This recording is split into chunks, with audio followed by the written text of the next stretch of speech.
Ladies and gentlemen, the story you are about to hear is true. The names have been changed to protect the innocent.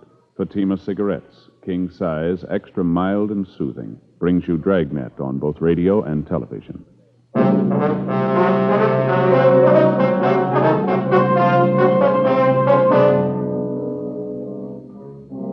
You're a detective sergeant. You're assigned to robbery detail. An elderly man has been beaten and robbed of a fortune in unset diamonds. The thief has made good his escape. Your job, find him.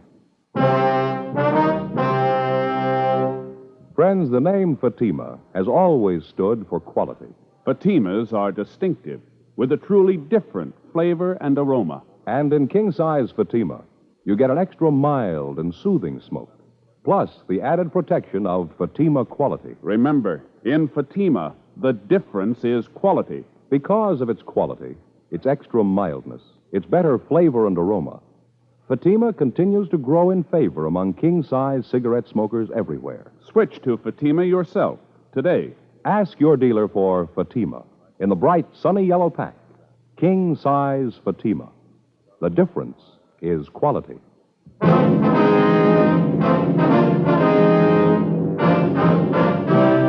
Dragnet, the documented drama of an actual crime. For the next 30 minutes, in cooperation with the Los Angeles Police Department, you will travel step by step on the side of the law through an actual case transcribed from official police files. From beginning to end, from crime to punishment, Dragnet is the story of your police force in action. It was Tuesday, July 12th. It was hot in Los Angeles. We were working the day watch out of robbery detail. My partner's Frank Smith. The boss is Captain Didion. My name's Friday. It was 10:46 a.m. when we got to the Morgan Hotel. Room 922. Yes? Police officer, sir. My name's Friday. This is my partner, Frank Smith. Oh, yes, sir. I'm the manager, Arnold Jackson. Yes, sir. We're here regarding the robbery, sir. Oh, Mr. Ruman's in their bedroom. He's lying down. Has there been a radio unit here, Mr. Jackson? Yes, they just went down the hall. I see. The victim in here, sir? Yes, that's right. Thank you very much, Mr. Jackson. Sure. Mr. Ruman? Yes? My name's Friday, sir. This is my partner, Frank Smith, Central Robbery. Oh, yes, Captain Friday. No, sir. It's Sergeant, Mr. Ruman. Sergeant? I thought sure they'd send a captain. Well, now, if you can just tell us what happened here. Well, I brought the stones up here to show him and his father. We made an appointment. He hit me, took everything. How much was it, sir? Can you tell us? Everything there was, finest collection, best stones, took my sample case and everything. What'd the case look like, sir? Just a plain sample case, this high, about this wide. So you'd make it about 14 by 18, is that right? Black leather, plain sample case. Any identifying marks, initials, anything like that? No, just a plain black leather case. I don't care about the bag, it's the diamonds. I couldn't come close to their value, maybe 100,000, maybe more. Now, you say you made an appointment with him. Who is the man, sir? Fred Roberts. I met him about 3 weeks ago at my club, having lunch with a friend, another jeweler, and he introduced us. We hit it off right away. He seemed to be a real nice fella. I can't understand it. Fred Roberts. Will you describe him for us, sir? I'd say he's about 20 to 30. Could say he's a nice-looking fellow. Sure wore nice clothes. Looked like a real businessman. Always carried a briefcase and all. Mm-hmm. About how tall would you say he was? Tall? Mm-hmm. Well, I'm 5'6". He's about 3 inches taller. I'd say he's about 5'9". Not too heavy. Medium build. About your size. Now, how about his hair, sir? What color was that? You remember? Brown. Straight brown hair. Might have had a part. I never noticed. He had brown eyes, too. Shouldn't be any problem. People in the hotel must know him. These are his rooms. I'll call the office and have them get out a broadcast on the description. All right, fine. You want to check with the other fellows, see if they've come up with anything? I'll stay here with Mr. Ruman. Okay. Fine. Thanks, Frank. Now, you'll have no trouble identifying the man, will you, Mr. Ruman? No, sir. I'd know him. Those eyes, never forget them. I should have known from the start. Sir? His eyes are shifty, little bitty things set close together. I should have known not to trust him with eyes like that. Now, you say you met this man about 3 weeks ago, is that right? Well, this Roberts fellow told me that he was down here from San Francisco. Said he was going into the diamond business. Said he was down here, to buy stock. That he'd heard that I could lay my hands on some fine stones, that he wanted to see what I had to offer. I see. Did he say that he was going to buy the stones himself? Oh, no. He told me that his father was putting up the money. He said that his father was coming down here today, and that if he liked the merchandise, we could make a deal. Funny thing, though, I should have known right off. What's that, sir? Well, when I came up here this afternoon and showed him the stones I'd brought, he didn't know the good from the bad. Oh, sir? Well, in almost any collection, there are bound to be a few stones that aren't absolutely perfect. They look all right, but there may be a small flaw someplace inside the stone. Naturally, their value isn't the highest. I see, and this Roberts didn't know the difference. No, but I should have known anyway. Those eyes, the meanest eyes I ever saw, and so close together. Well, was there anything unusual that you might have noticed about Roberts? Anything about his speech, his manner, anything at all that might help us identify him? No, just like I told you. Seemed nice enough. Well, did he give you any indication that there might be something wrong? Not at all. Of course, I wondered about his not knowing much about diamonds, but I figured that if he was willing to pay what I wanted, I didn't have to concern myself with what he was going to do with the stones. Well, Mr. Ruman, I wonder if we could start from the beginning. Exactly what happened here. He knocked me out. No, sir. I mean, what led up to his hitting you? Oh, I'm sorry. Well, as I said, he told me to bring the stones up here for his father to see. I did, and then we waited for the father to show up. We were over there by the window looking at the stones. You know, they look better in sunlight. Yes, sir. Well, when we finished, he said something about his father never being on time. I turned to look out the window. That's when he hit me, right here on the back of my head. Can you see it? Yes, sir, I can. Is it bleeding? Don't lie to me. I'm not afraid. Can you see any blood there? No, sir. There's right quite there? a bump on the back there. You but, sure? Yes, sir. You tell me the truth. Yes, sir. There's no blood. Joe, Yeah, Frank. see you a minute? Sure. Excuse me a minute, Mr. Ruman. Sure, that's all right. Yeah, Frank. Called the office. They put out the description. Area's being covered. Leighton Prince been called? Yeah. How's Ruman getting along? Well, he's got quite an egg in his head, but he seems to be okay. Manager says he's called the house doctor. Should be here right away. That's Sergeant? Yes, sir. Have you caught him yet, Roberts? No, sir, not yet. As soon as the doctor looks at you, sir, we'd like you to go down to police headquarters with us, if you would. Of course. But you shouldn't have too much trouble catching him, not with those eyes. Real little beady. Yes, sir. Well, what do you want me to do at police headquarters, Sergeant? Well, we want to take a full statement, have you look at some pictures, if you would. With you two? Yes, sir. Anything wrong? Oh, no, but you'd figure with all those diamonds gone, that fella hitting me and all, just seems that they could have done better. Well, how's that, Mr. Roman? Seems they could have sent a captain. 11:15 a.m. Leighton Prince arrived and went over the rooms. Frank and I were unable to find the instrument Roman had been struck with. Checking with the desk clerk and the elevator operator, we were able to get a composite description of Fred Roberts. It tallied closely with the one given us by Ruman. The desk clerk told us that Roberts had checked into the hotel that morning. We obtained a copy of the hotel registration card carrying Roberts' signature for handwriting analysis. The immediate area was thoroughly searched. The suspect had made good his escape. We contacted the victim's office and asked for a full inventory of the stolen diamonds. They were unable to give us a complete inventory at the time, but advised us that the loss would run well over $150,000. 11:57 a.m. After the hotel doctor had examined Ruman and said his wounds were superficial, we drove down to the city hall. While Ruman was looking at the mug books, Frank and I checked the name Fred Roberts and his description through R&I. We were unable to find a record on him. We contacted the stats office and requested a run on the M.O. Local and all-points bulletins were gotten out on the suspect. After looking through the mug books, Ruman was unable to come up with an identification. Further interrogation of the victim failed to turn up any new evidence. The information furnished by the stats office and other contacts yielded nothing. The investigation continued. 3 weeks went by. Tuesday, August 2nd, 8:05 a.m. I checked into the office. Joe? Yeah. You're late. I've been waiting for you. It's only been 5 Well, minutes. there's a lot to do here, you know. You're in a good mood. What's the problem? It's the in-laws again. I didn't sleep a wink last night. Oh, what happened? That brother-in-law, a real wise guy, knows how to do everything better than anybody else. Nothing he doesn't know. Well, look, Frank, I'm on your side, but what's the bit here? Remember how I told you about this place out in the valley where the steaks are so good? Yeah, it's a butcher shop, wasn't Yeah, it? that's right. Well, I stopped by last night and I got 6 of the biggest steaks I could find. Real beauties, fillets. Yeah? I figured on a barbecue, you know, out in the backyard. Anyway, I get the charcoal out and the kindling and all the stuff. Right away, my brother-in-law says I'm doing it wrong. Why didn't you tell him? The wife, she's got to hear how they barbecue back in Sioux Falls. So the brother-in-law throws out all the stuff I'd done, and he starts all over. It took him 3 hours. Now, what happened? Well, he never got the fire started. By the time he'd let me get at it, it was too dark to do anything. He ended up in the kitchen with waffles. I had indigestion all night. Well, that's the way it goes, doesn't it? I suppose so. Sorry I jumped That's in. all right. I don't much care for waffles for dinner myself. I'll get it, Frank. Robbery, Friday. Yes, sir. Mm-hmm. What was that address again? Okay, yes, sir. Okay, we'll check it right away. Right. Anything? One of our contacts is a rumble down at Jay's down in South Main. Guy's letting it get around that he's got some loose diamonds for sale. You see when they could be bought? Yeah, tonight. 8:14 a.m. We signed out and drove over to Jay's bar. We met with our informant. The buy was to take place in the bar at 8:30 that night. He gave us a description of the man who was selling the stones. We checked back into the office and filled Captain Didion in on the latest developments of the case. The plan was laid out that Frank and I would stake out inside the bar. 4 other men were assigned to cover the outside of the meeting place. They would be able to be in constant communication with each other through walkie-talkie equipment. 7:43 p.m. Frank and I took up our positions at the bar. The other men were at their assigned positions. And we waited. 8:19 p.m. 3 men came in and took a table at the rear of the place. They ordered drinks and sat down and talked. None of them matched the description our informant had given us. 8:34 p.m. Joe? Well, Just came in. Fits the description pretty close. he's heading back there. Looks like he's one of the 3 guys we've been waiting for, doesn't it? Yeah. What was that he took out of his pocket? I don't know. Can't hear a thing from here either. It looks like it's going to get louder, doesn't it?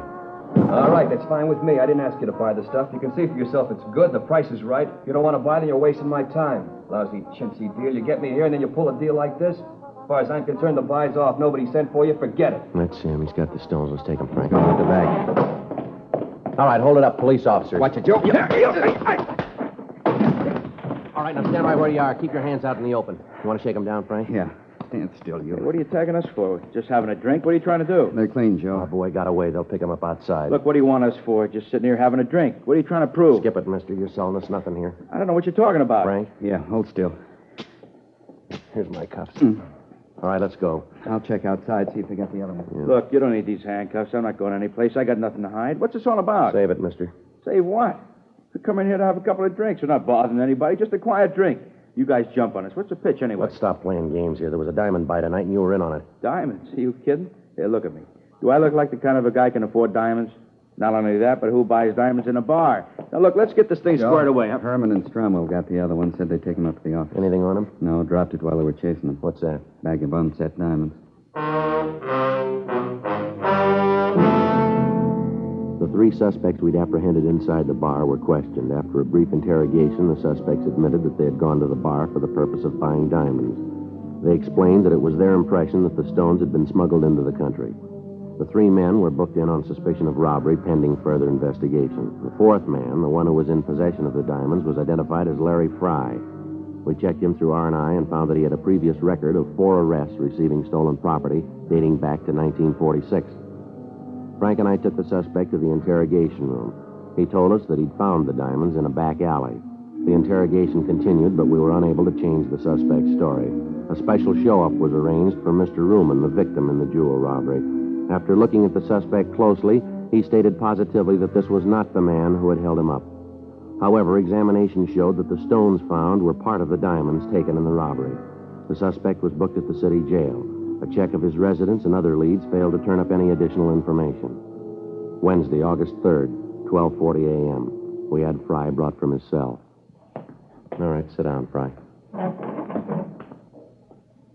Don't you guys ever get tired of trying? What do you mean, Fry? You know what I mean. Questions. Don't you guys ever get tired? You getting tired? Yeah, a little. Then why don't you save us all a lot of trouble and tell us what you know? I don't know what you're after. Believe me, if I knew what you wanted, I'd try to help. Suppose we start again. Anything you want. I got nothing but time. Where'd you get the diamonds? I found them. Where? In an alley. What alley? I don't remember. You find 20,000 unset diamonds in an alley? You don't remember which alley? That's right. I don't remember which alley. There's a lot of alleys in L.A. Now with $20,000 in diamonds laying around. True. Then why don't you tell us where you found the diamonds? I told you, in an alley. What were you doing at Jay's place? Having a drink. That against the law? No, but trying to sell stolen diamonds is. All right, you called it. I was there to sell diamonds, but I didn't know they were stolen. I tried to sell them, just trying to make a buck. Everybody's got to live.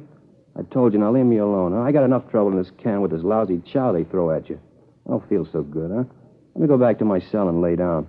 Oh, kid, you guys ever eaten this jail food? It's terrible. I've eaten it. It's not too bad. You got a stomach made out of solid brass. I'd like to have the bromo concession around here.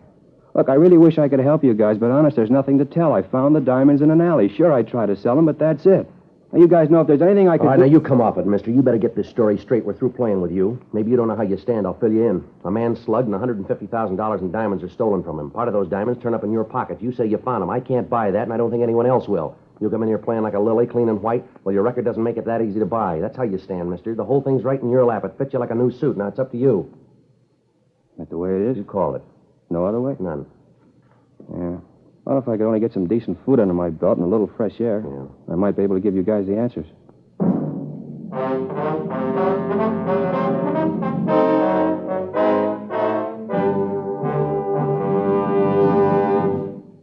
You are listening to Dragnet, authentic stories of your police force in action. Friends, the name Fatima has always stood for quality. Fatimas are distinctive, with a truly different flavor and aroma. And in king-size Fatima, you get an extra mild and soothing smoke. plus the added protection of Fatima quality. Yes, there's a good reason why Fatima continues to grow in favor among king-size cigarette smokers everywhere. In Fatima, the difference is quality. Quality of tobaccos, the finest Turkish and domestic varieties, extra mild and superbly blended to give you a much different, much better flavor and aroma. Quality of manufacture. Smooth, round, perfect cigarettes.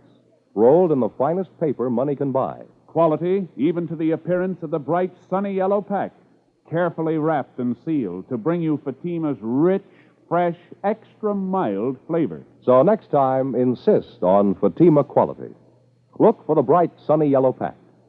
Smoke Fatima, the extra mild and soothing king-size cigarette, with the added protection of Fatima quality.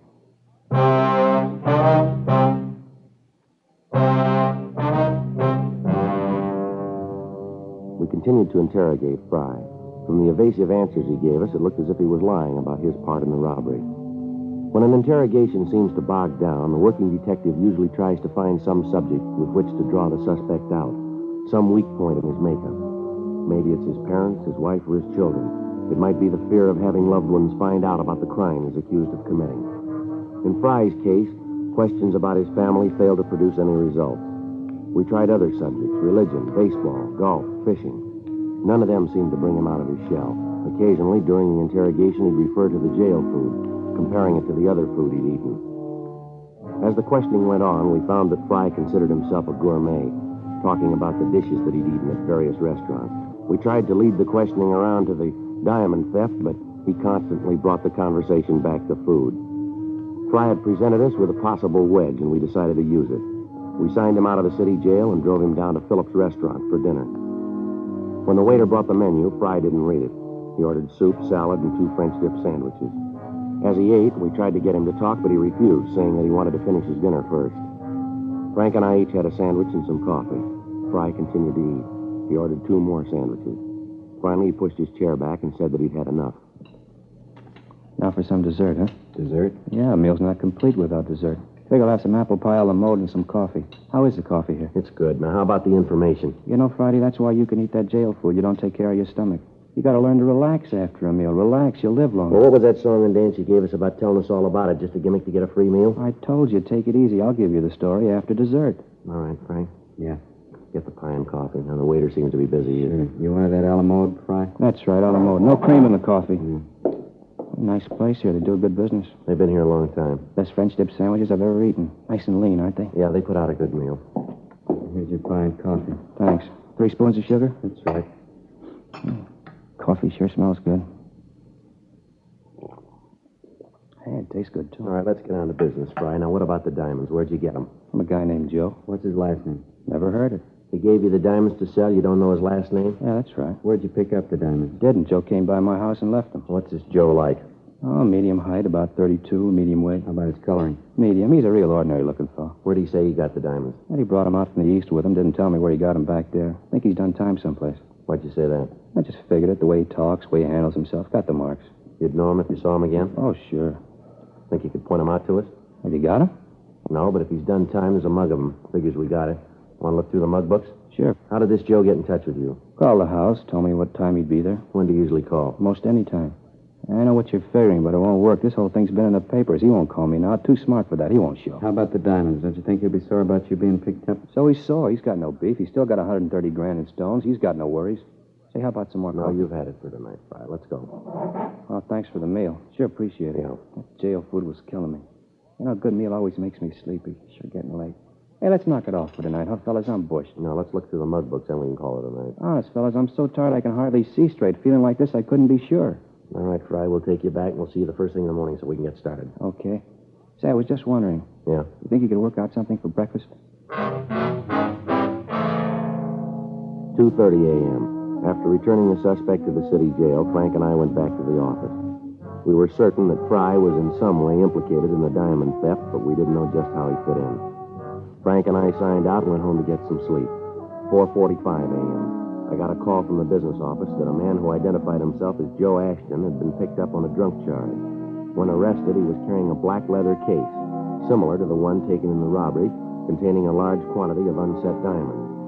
The man was belligerent, and other than his name, he refused to tell the arresting officers anything. I called Frank and picked him up on the way into the office. When we arrived at the city hall, the suspect had sobered up considerably, and with a little questioning, he identified himself as a jewelry salesman from Oakland, California. We contacted his employer in Oakland and received an identification on him.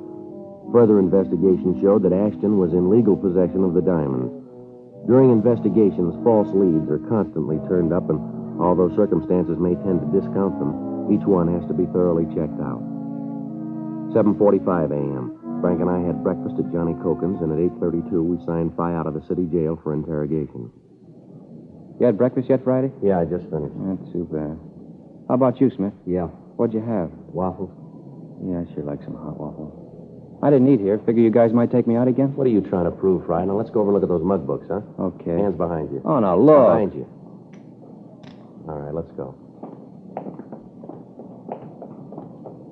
All right, in the elevator. I'll get it, Frank. Yeah.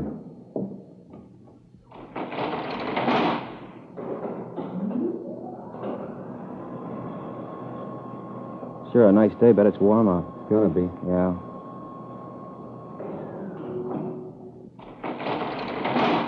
Go ahead.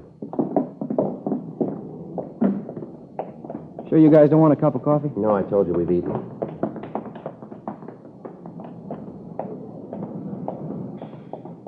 Right in the back, Fry. Sure. Say, sure appreciated that meal last night. That's good. We going to City Hall? That's right. That way you keep the mug books? Yeah. Hey, no kidding, Friday. I gotta have some coffee. My stomach's growling. All right, Fry, we'll get you some coffee. You know that whole bit about Joe doesn't ring. I'm afraid we can't buy it. Okay, so it's a phony story, but I'll give you the right one. Where'd you get the diamonds? From a guy out in the valley. Where in the valley? Out at the Astor Studios. At a picture lot? Yeah.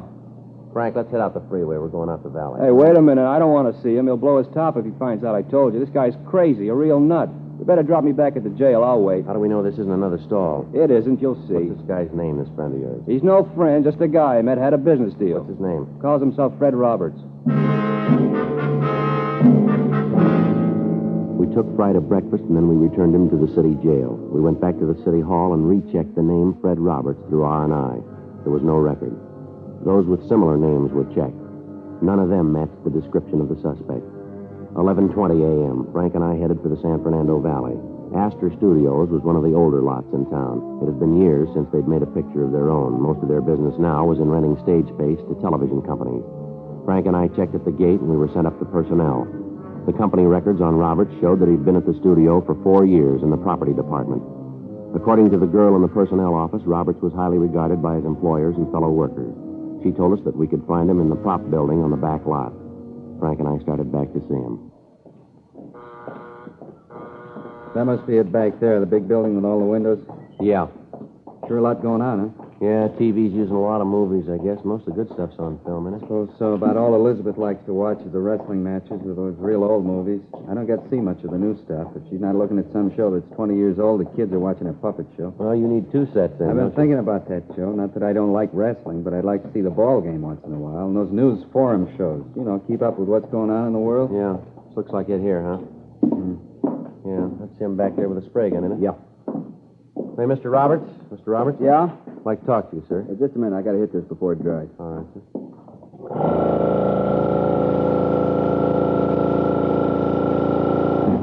All right, now what can I do for you? Police officers, Mr. Roberts. I'd like to... What, Joe? Wait a minute. Hold still. Who'd you say you were? Police officers. Oh, I'm sorry I caused you this trouble. I thought at first you were bill collectors coming in here like you did and all. You can understand that, can't you? I've had a little trouble lately. I didn't mean to cause a fuss. Yeah, sure. We'd like to talk to you downtown. What about? Some diamonds that were stolen. Certainly, I'll go with you, but why me? What makes you think I had anything to do with it? Just routine, Mr. Roberts. Your name came up, and we have to check it out. More than glad to help.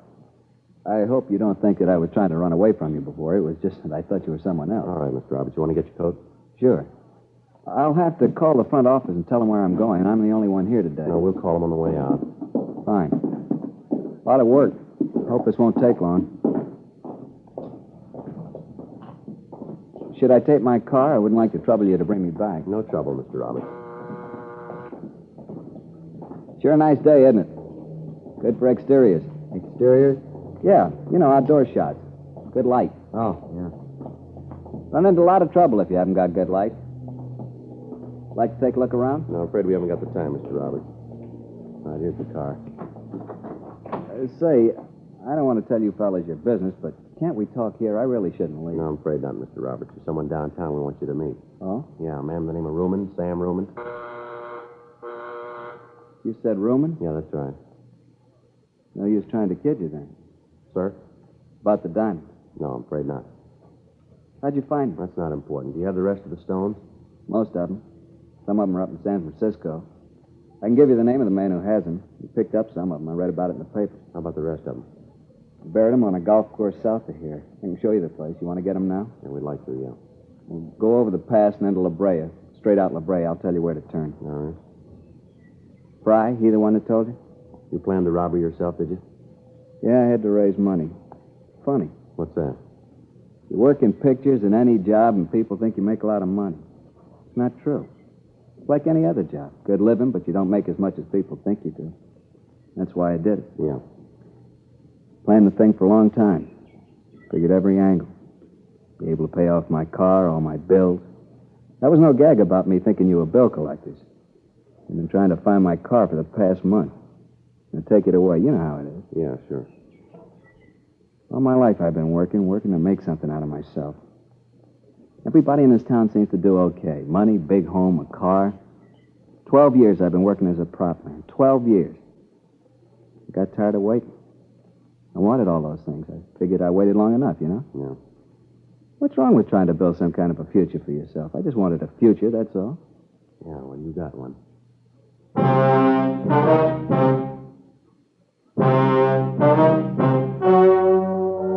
The story you have just heard was true.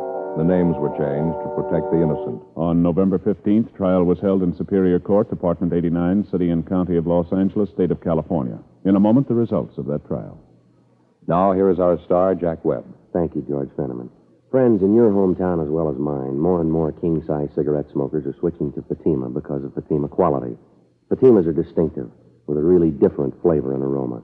They give you an extra mild and soothing smoke, plus the added protection of Fatima quality. Get a pack of Fatimas tomorrow. See if you don't agree that in Fatima, the difference is quality. That's king-size Fatima in the bright, sunny yellow pack.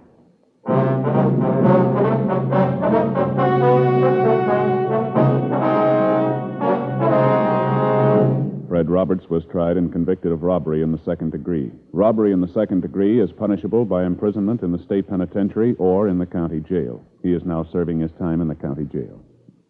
Ladies and gentlemen, at this very moment in Korea, the lives of soldiers wounded in battle today are being saved by transfusions of blood and blood plasma. You can give these men the gift of life, a pint of your blood. The Department of Defense is calling for all Americans to roll up their sleeves. There is no substitute for blood. The need is urgent. The need is now. Call your local Red Cross chapter or blood donor center for an appointment. And please keep it.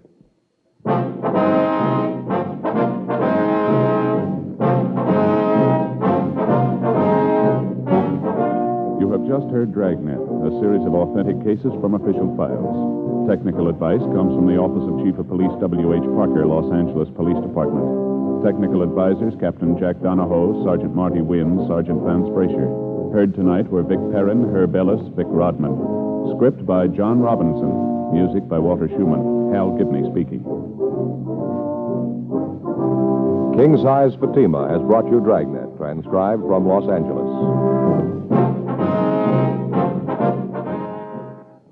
Friday, hear the Mario Lanza Show on NBC.